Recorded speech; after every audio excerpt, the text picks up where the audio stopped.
아직 지나가지 않은 시간을 위해 이미 지나가 버린 마음을 놓을 수 있을까? 그 질문만이 우리를 내일로 옮긴다.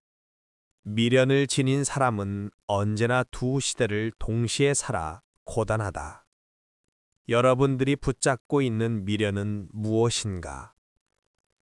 우리는 살아가면서 수없이 많은 갈림길을 지나온다. 길을 잘못 든 적도 있었고, 너무 오래 머물렀던 곳도 있었으며, 더 일찍 떠났어야 했던 관계도 있었다. 알면서도 놓지 못한 일들, 놓고 나서도 다시 붙잡고 싶은 일들. 이 모든 순간을 생각할 때 가장 먼저 떠오르는 감정은 의외다. 분노도 아니고 슬픔도 아니다. 가장 조용하게 그러나 가장 강하게 우리를 붙드는 감정. 바로 미련이다. 미련은 흔적처럼 남는다. 눈에 보이진 않지만 마음의 궤적을 따라 늘 우리 곁에 있다. 길을 걷다가도 누군가의 말 한마디를 듣다가도 문득 찾아온다. 그때 왜 그랬을까?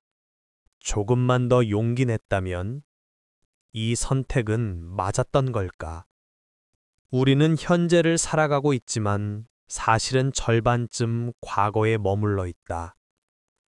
발은 앞을 향해 가고 있어도 마음은 뒤에 남겨둔 선택들을 향해 고개를 돌린다. 그 장면들은 이미 지나갔고 그 감정들은 이미 흘렀지만 우리의 내면은 계속 돌아가 다시 그 순간을 만지작거린다. 마치 손에 쥐었다 놓친 돌멩이를 계속 주워들고 살펴보는 것처럼. 사람들은 흔히 후회를 두려워한다.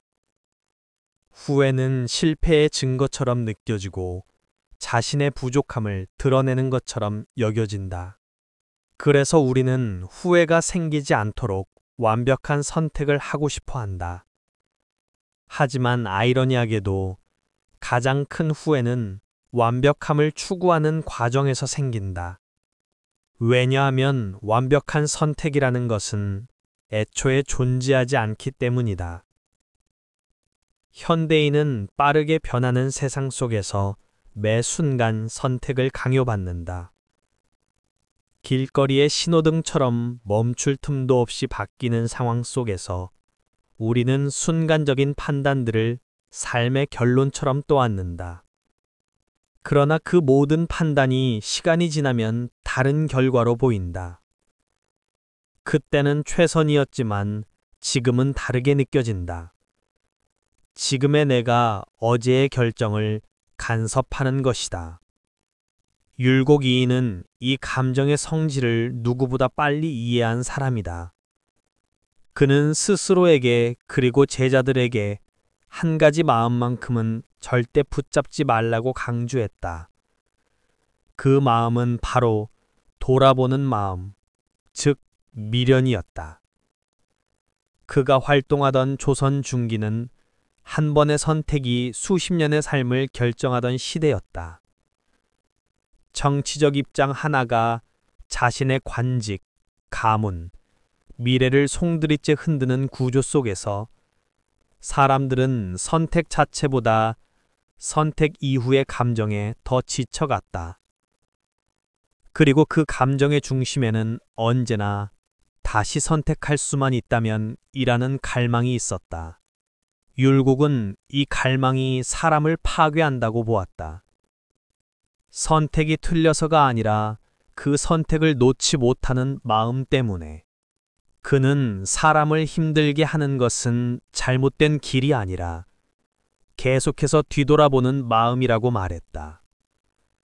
이후의 판단을 방해하고 현재를 흐리게 하고 앞으로 나아가는 힘을 약하게 만들기 때문이다. 그렇기에 그는 늘 이렇게 강조했다. 마음이 흔들리지 않으려면 이미 끝난 선택에 새로운 감정을 덧칠하지 말라.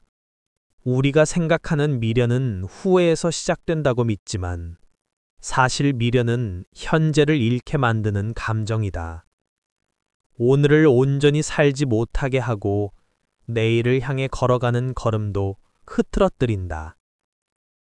왜냐하면 미련은 과거에 머무르는 감정이기 때문이다.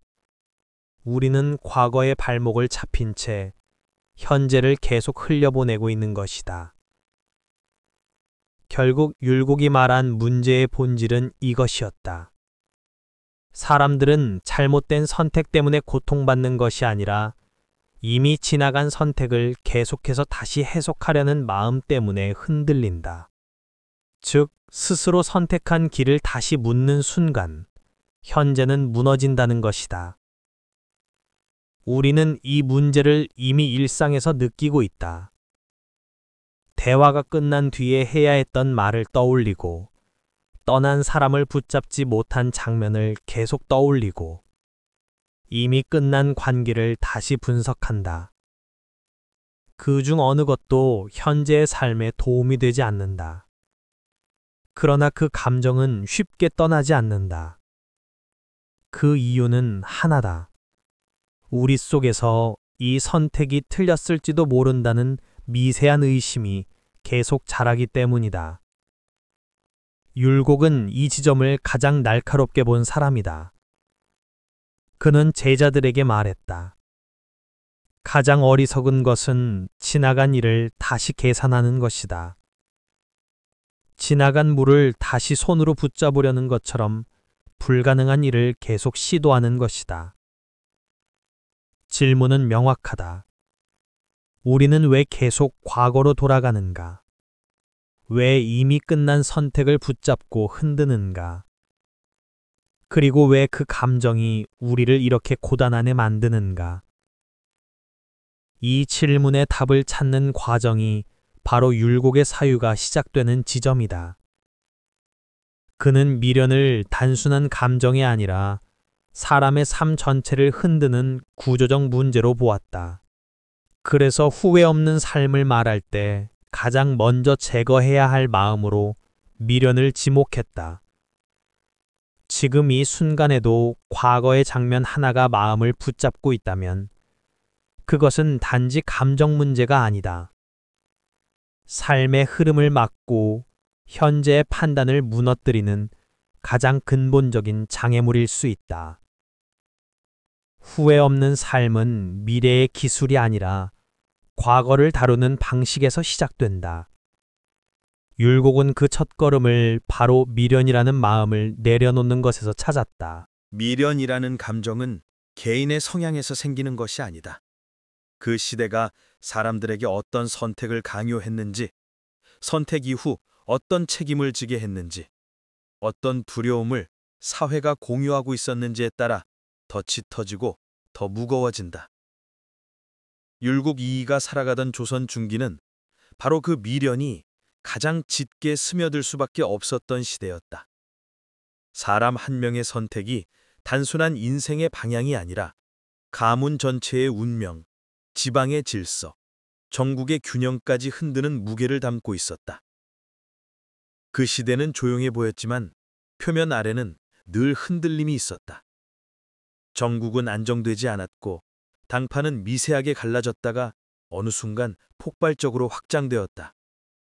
선비들은 정치를 논하다가도 한마디 말이 자신의 관직뿐 아니라 집안의 명운을 송두리째 뒤흔들 수 있음을 알고 있었다. 결국 선택의 두려움은 그 선택의 결과가 너무 단호하게 돌아오는 사회적 구조에서 비롯되었다. 누구도 책임을 나눠 가질 수 없었고 누구도 선택의 여지를 길게 두지 못했다. 그렇기에 한 번 내린 판단은 오래도록 마음에 남았고 그 판단에 대한 미련은 자연히 깊어졌다. 율곡이 이 시대의 공기를 누구보다 민감하게 느낀 이유는 그가 단순히 유학자였기 때문이 아니다.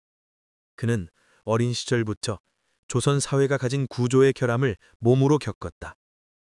집안의 갈등, 정치적 압력, 사람들이 말하지 못한 두려움, 그리고 그 두려움이 만들어낸 침묵.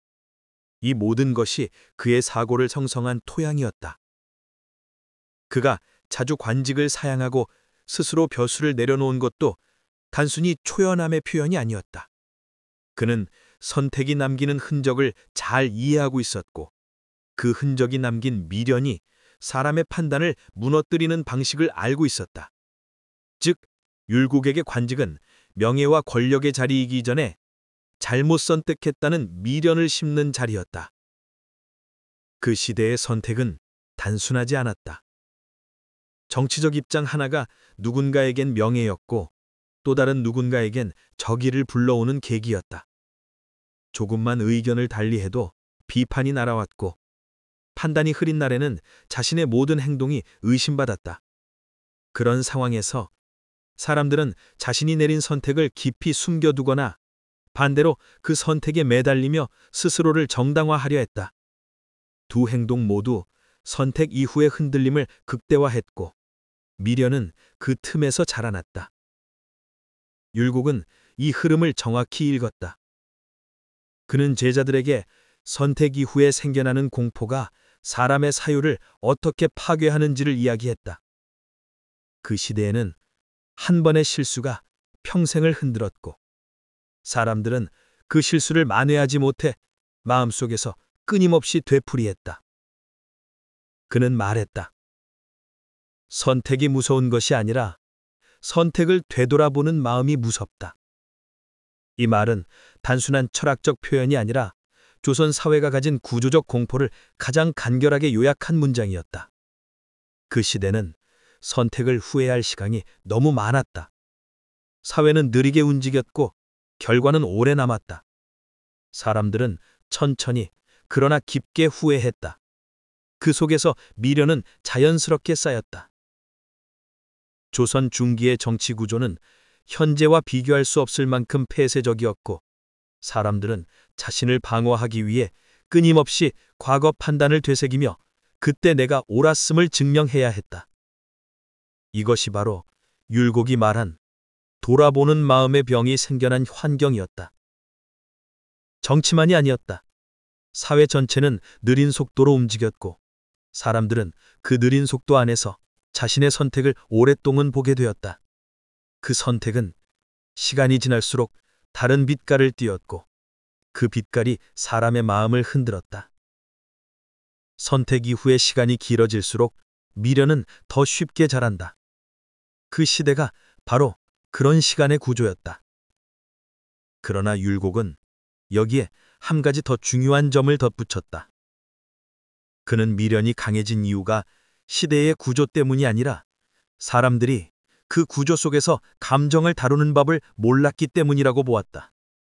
미련은 선택의 여파로 생기는 게 아니라 선택 이후 감정의 정리가 이루어지지 않았기 때문에 생겼다. 조선 사회는 감정을 정리하는 문화를 갖지 않았다. 감정을 말하는 것은 곧 약함으로 여겨졌고 약함은 곧 공격당할 틈으로 인식되었다. 그래서 사람들은 감정을 숨겼고 숨긴 감정은 구석에서 무겁게 쌓였다. 율곡은 이 감정의 정체를 아주 명확히 정의한다. 그는 미련을 결정 뒤에도 마음을 놓지 못하는 상태로 보았다. 그 상태가 길어질수록 사람은 판단을 흐리게 되고 결과적으로 자신의 삶을 통제할 수 없게 된다고 본 것이다. 그래서 그는 선택보다 중요하게 본 것이 선택 이후의 마음가짐이었다.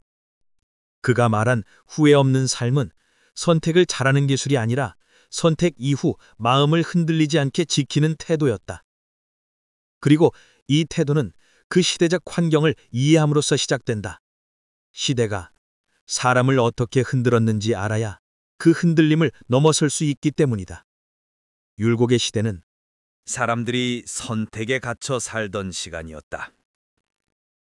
그는 그 감옥을 누구보다 먼저 보고 그 감옥의 문을 여는 방법을 찾으려 했다.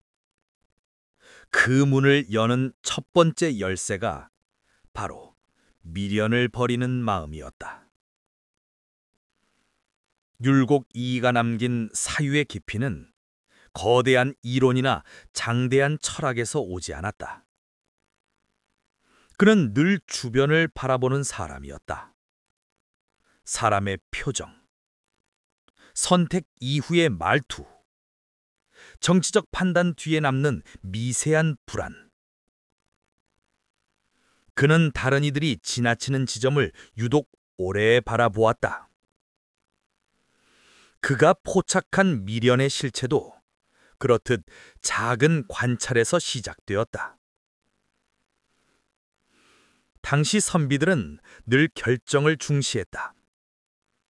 어느 편에 설 것인지, 누구의 의견에 동의할 것인지, 어떤 문장을 자신의 이름으로 남길 것인지.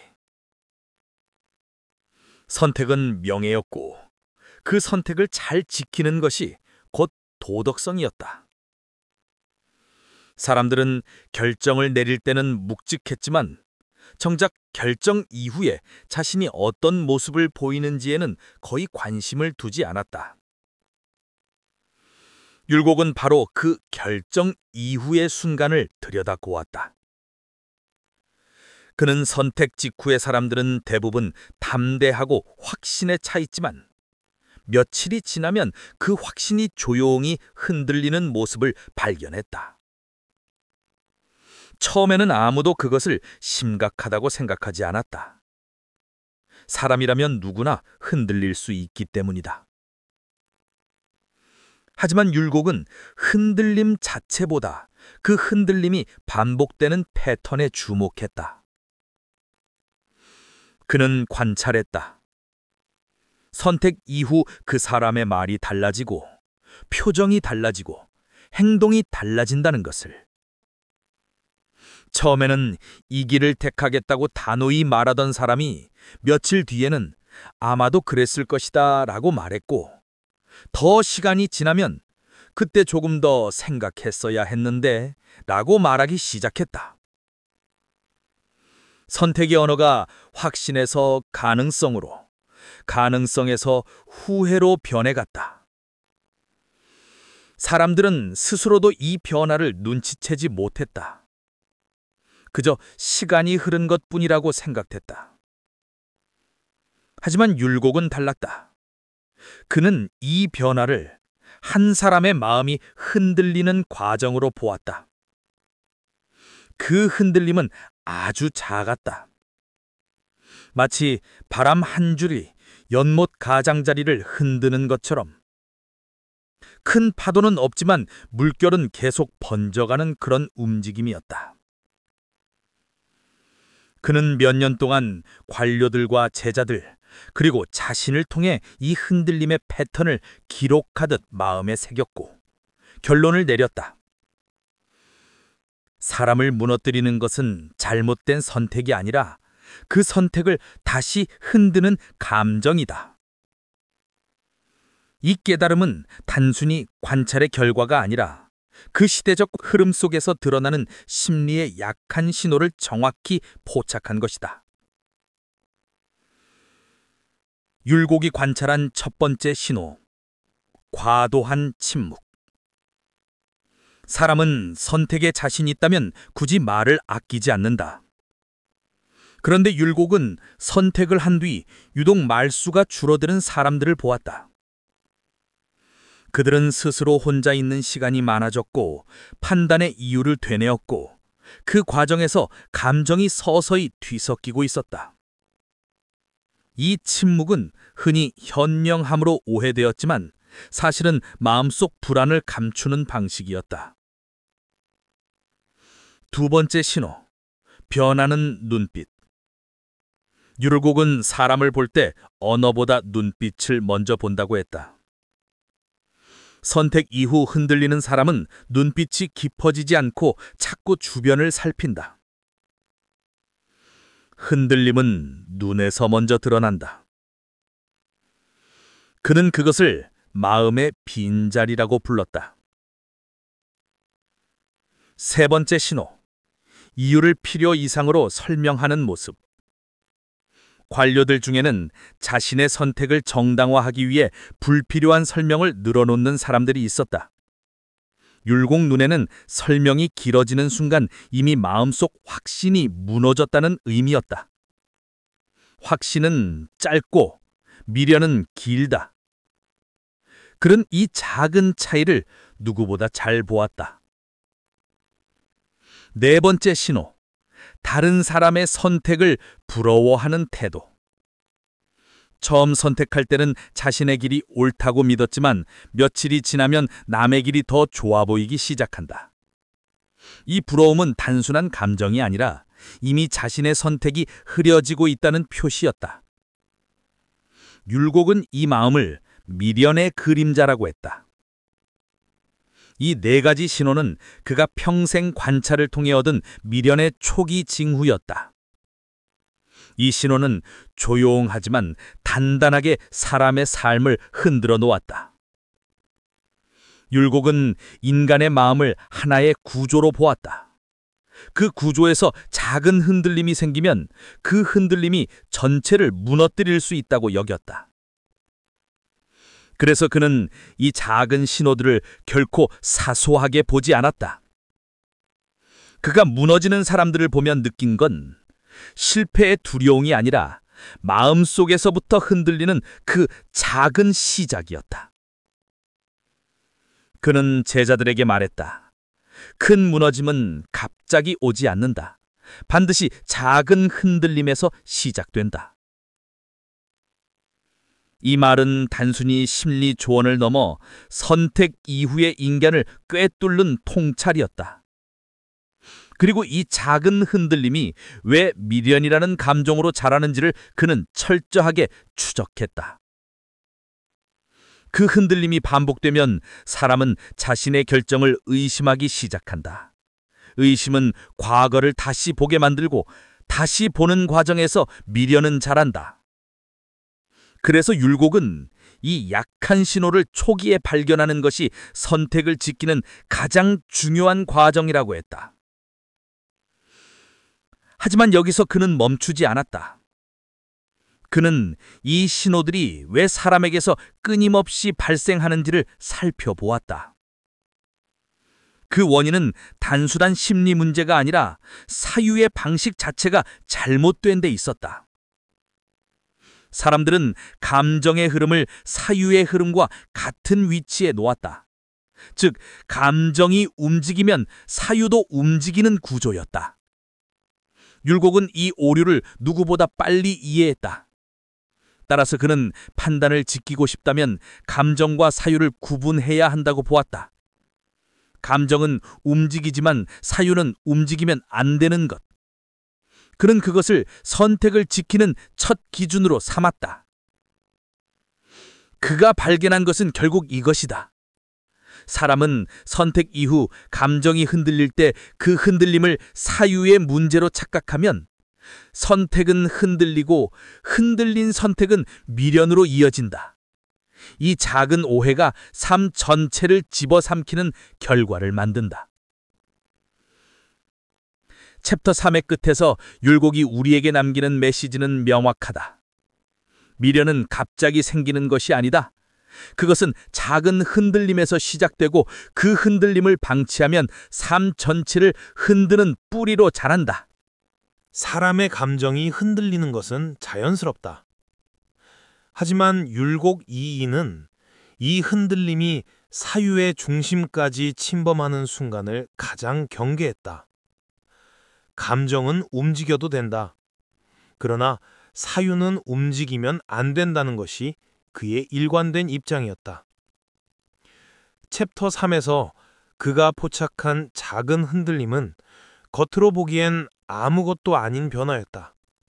말이 조금 줄고 눈빛이 잠시 흔들리고 설명이 길어지고 남의 선택을 부러워하는 마음이 스친 정도. 하지만 율곡은 이 작은 변화가 사람의 판단을 아래서부터 흔드는 보이지 않는 균열이라고 보았다. 그는 인간의 마음을 하나의 구조물로 이해했다. 흔들림이 사유의 자리까지 번져가면 이미 내려진 판단은 다시 근거를 잃는다. 근거를 잃은 판단은 결국 미련의 형태로 되살아난다. 그래서 그는 미련이라는 감정 자체보다 그 감정이 탄생하는 과정에 주목했다. 그의 사유는 이렇게 시작된다. 1. 흔들림의 시작은 감정이다. 사람은 선택을 내릴 때 최선을 다해 판단했다고 믿는다. 하지만 시간이 지나면 감정이 그 판단을 다시 해석한다. 당시의 확신은 사라지고 현재의 감정이 그 결정을 묻는다.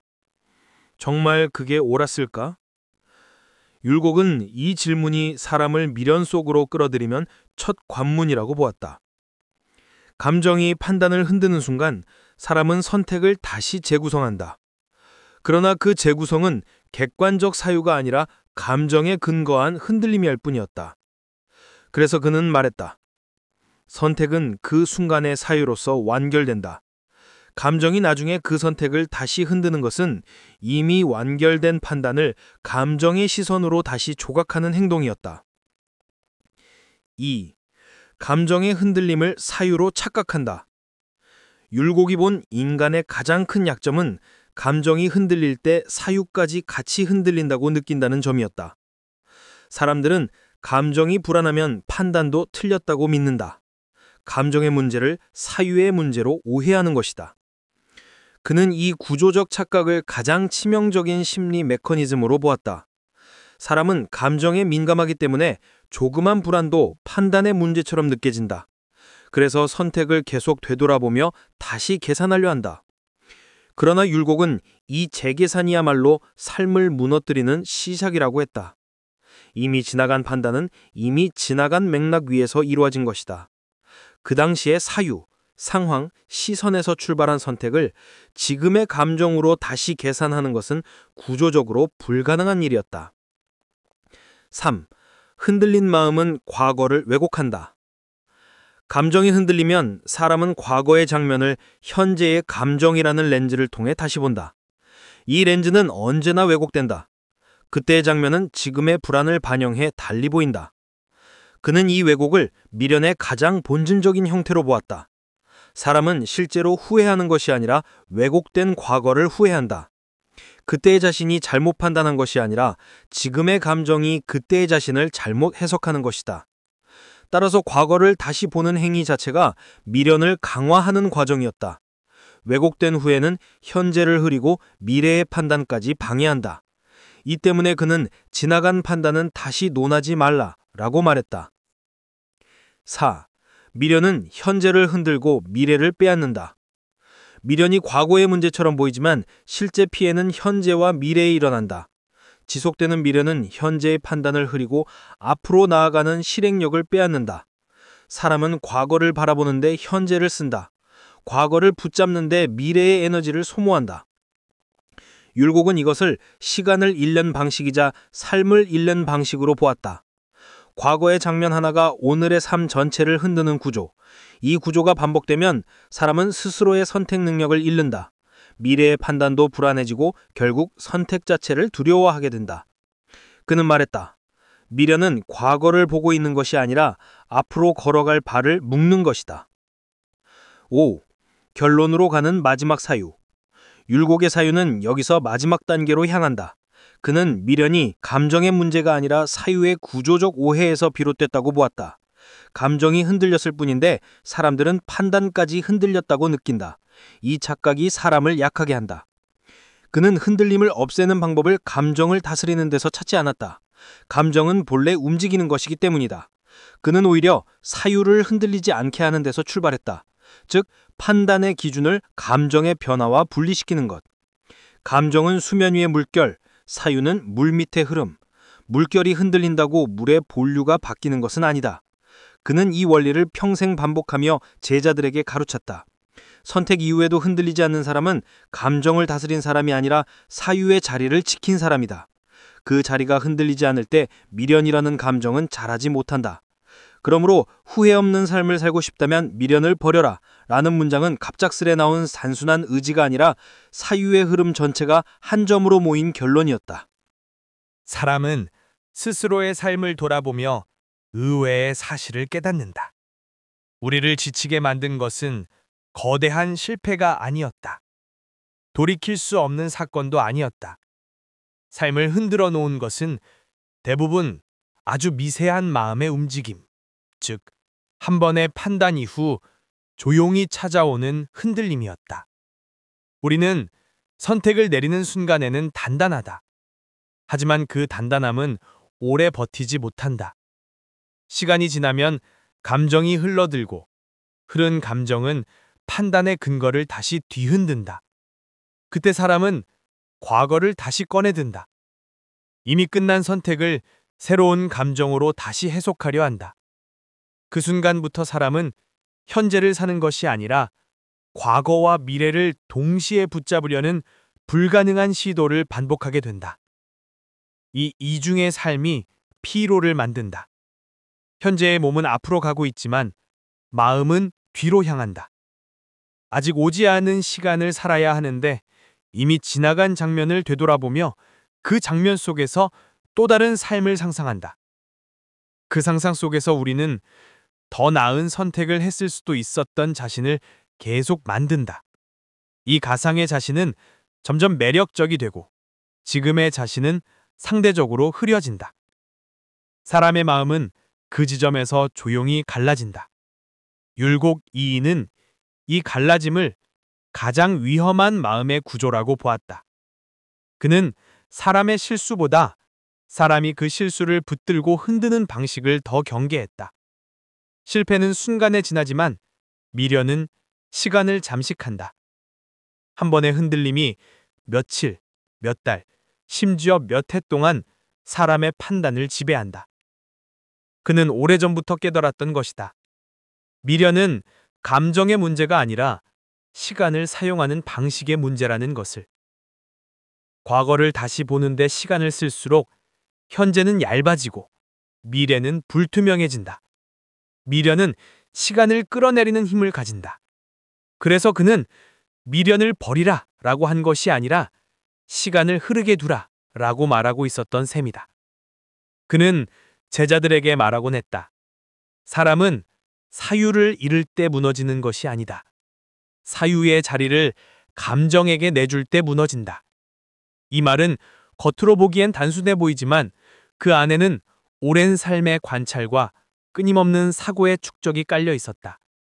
감정은 흔들리고 사유는 그 흔들림을 따라가며 과거를 현재의 시선으로 다시 본다. 이 구조에서 사람이 선택을 지키는 것은 거의 불가능하다. 왜냐하면 감정은 매 순간 달라지고 달라진 감정은 판단을 계속 흔들기 때문이다. 율곡은 이 흔들림을 끊기 위해 감정보다 먼저 사유를 단단하게 묶어야 한다고 보았다. 판단은 그 순간의 사유로 완결짓고 그 이후의 감정은 결정을 바꾸는 근거로 사용하지 않는 것.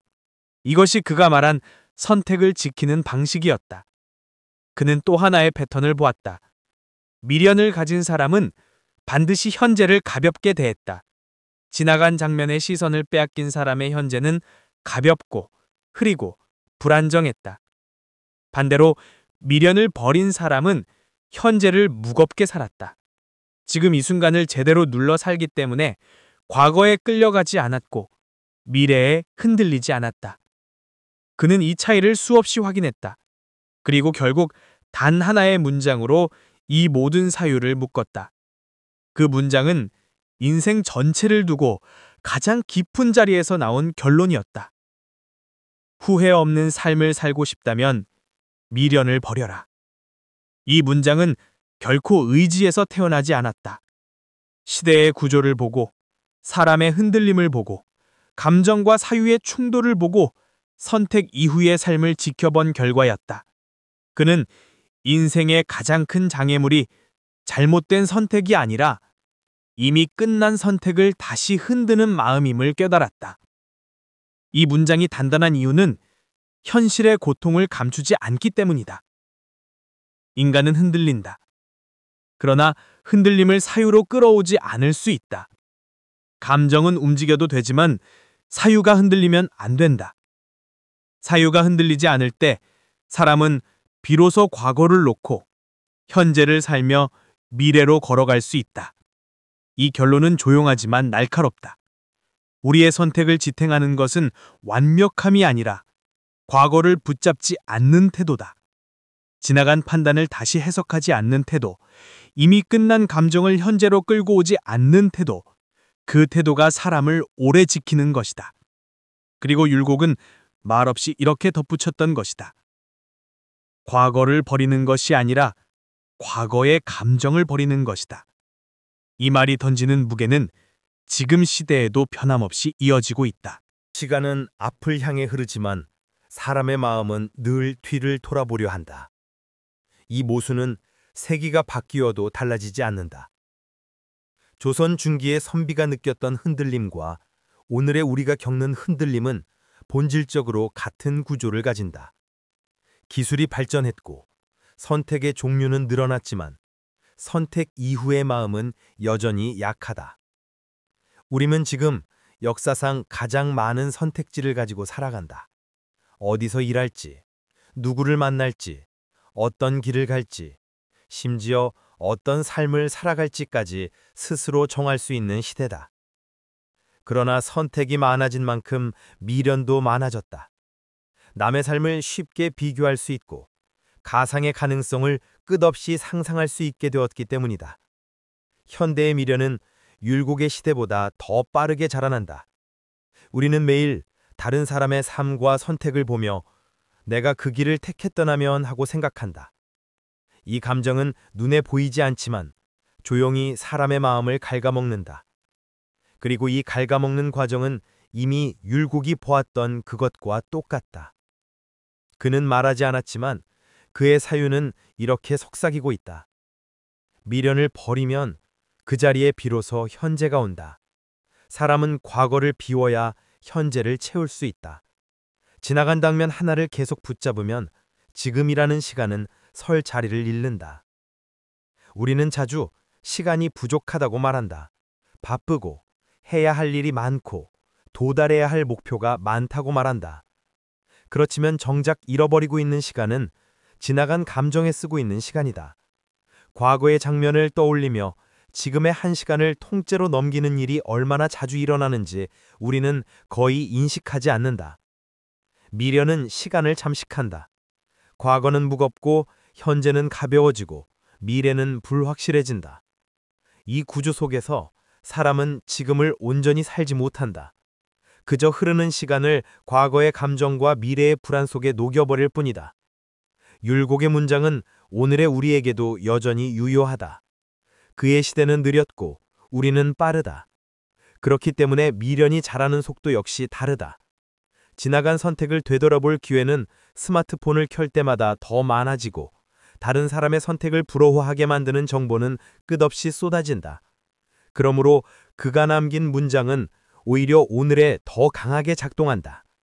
후회 없는 삶을 살고 싶다면 미련을 버려라. 이 문장은 과거를 잊으라는 말이 아니다. 지나간 장면을 부정하라는 말이 아니다. 과거는 어디까지나 시간의 한 조각이며 그 조각은 이미 지나갔다는 것을 인정하라는 뜻이다. 감정은 흘러가도록 두고 사유는 그 자리에 머물게 하는 것. 그것이 미련을 버리는 첫걸음이다. 오늘의 우리는 자기 자신을 너무 자주 되돌아본다. 잘했을까? 틀리지 않았을까? 다른 선택이 더 나았을까? 이 질문들은 필요하다. 하지만 그 질문이 미래를 향해 있는지 과거를 향해 있는지를 한 번은 구분해야 한다. 과거를 향한 질문은 끝내 해답을 얻지 못하고 현재를 약하게 만들 뿐이다. 우리가 진짜 마주해야 하는 질문은 이쪽에 있다. 지금의 나를 앞으로 움직이게 하는 것은 무엇인가? 과거가 아니다. 과거의 감정도 아니다. 한번 흘러가 버린 선택은 그 순간의 맥락 속에서 이미 완전했다. 그 완전함을 뒤늦게 흔드는 것이 미련의 본질이다. 이제 시대에는 과거를 너무 쉽게 되돌아볼 수 있는 장치가 많다. 사진, 메시지, 기록, 영상, SNS. 어떤 순간이든 곧바로 손안에서 다시 펼쳐진다. 그러니 미련이 생기지 않는 것이 더 이상 자연스러운 일이 아니다. 미련을 버리는 것은 오랜 시대에 걸친 수양의 문제이기도 하지만 오늘 우리가 의도적으로 만들어야 하는 선택이기도 하다. 율곡이 본 사유의 자리라는 개념은 지금도 유효하다. 감정은 흔들리되 판자는 흔들리지 않는 것. 그 순간에 자신을 믿고 지나간 선택을 다시 흔드는 일을 멈추는 것. 그럴 때 비로소 후회 없는 삶의 문이 열린다. 우리는 살아가며 할 수 있는 선택보다 하지 않은 선택을 더 자주 떠올린다. 그러나 그 떠올림이 오늘의 삶을 잠식하게 둘 것인지, 현재를 지키는 힘으로 바꿀 것인지는 우리가 선택해야 한다. 그 선택이 바로 미련을 버리는 속도다. 이제 남은 질문은 단 하나다. 조선시대의 사상가가 발견한 이 통찰을 오늘의 우리는 어디에 둘 것인가? 과거와 미래 사이에서 흔들리지 않으려면 어떤 마음부터 내려놓아야 할 것인가? 그리고 마지막으로 율곡이 남긴 이 한 문장을 오늘의 나는 어디에 적용할 것인가? 그 질문이 이 이야기를 듣는 당신의 삶 속에서 어떤 흔들림을 멈추게 할 것인지, 그 대답은 오롯이 당신의 시간 속에서 결정될 것이다.